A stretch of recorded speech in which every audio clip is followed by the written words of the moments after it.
আপনাদের সবাইকে ধন্যবাদ। কষ্ট করে এই যে আপনারা এসেছেন, আপনাদের সামনে কথা বলতে পারছি, এর জন্য আমি ধন্য। আমি ধন্যবাদ জানাবো আসিফকে, আসিফ আকবর।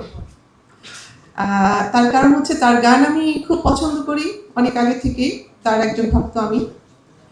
তো এলান যখন আমাকে বলল যে তার গান হবে এই ছবিতে, আমি তো ভাবলাম বাহ, দারুণ তো। কারণ তার মানে এইটা বোঝাতে চাচ্ছি যে আমার পছন্দ এবং আমাদের পরিচালক যে তার পছন্দগুলো মিলে গেছে বলে আমাদের কোনো ঝামেলা নেই, কিন্তু আমরা ঝামেলা নিয়ে কাজ করছি। নায়াসিনামাইড ও স্যালিসাইলিক সমৃদ্ধ লিলি ফেস ওয়াশ যা ফেসের ডেড স্কিন সেল দূর করে দেয় দ্বিগুণ ফাস্টার ব্রাইটেনিং। সিনেমাটা আসলে তো এটা সম্পূর্ণই তো একটা যেটা বললো পরিচালক যে আমাদের সমাজ এবং হচ্ছে আশেপাশে যা আছে, এটা কোনো গল্প নয়, এটা হচ্ছে একটা বাস্তবতা যেটা আমাদের এখানে ঘটে যা হয়। এবং এটা কোনো মানে কি বলবো, এটা কোনো কোথাও থেকে নেওয়া না, এটা আমাদের জীবন থেকে নেওয়া। তাই আমি আশা করবো যে সবারই খুব ভালো লাগবে। এবং আমি নিজেও যখন কাজ দেখেছি, কাজ দেখে আমিও মুগ্ধ হয়ে গিয়েছি যে এত সুন্দর কাজ কিভাবে করতে পারে। খুবই সুন্দর, সবাই খুব খুব সুন্দর কাজ করেছে।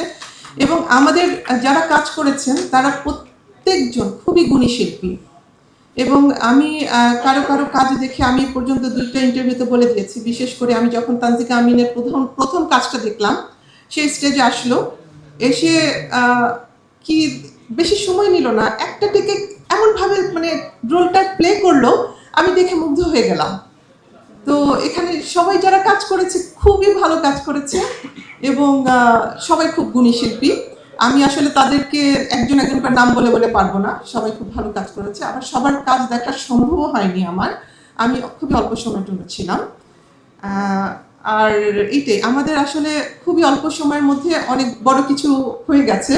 যদিও পারতাম আমরা এই বছর রোজাতে দিতে, কারণ ইলান তো বললাম না আসার আগে সে একটা পুরো ছক করে ফেলেছে আমরা কিভাবে কাজ করব, কতদিন করব। আমরা তো ভেবেছিলাম 1 মাসেই সব শেষ হয়েও গিয়েছিল, কিন্তু যুদ্ধের জন্য একটু পিছিয়ে গেলাম, যার কারণে সেটা হলো না। আমি যে আবার চলে গেলাম, আসতে পারলাম না, তো এর জন্য ভাবলাম যে থাক, এইটা মিস গেল, আগামী ঈদে ধরি। নায়াসিনামাইড ও স্যালিসাইলিক সমৃদ্ধ লিলি ফেস ওয়াশ যা ফেসের ডেড স্কিন সেল দূর করে দেয় দ্বিগুণ ফাস্টার ব্রাইটেনিং।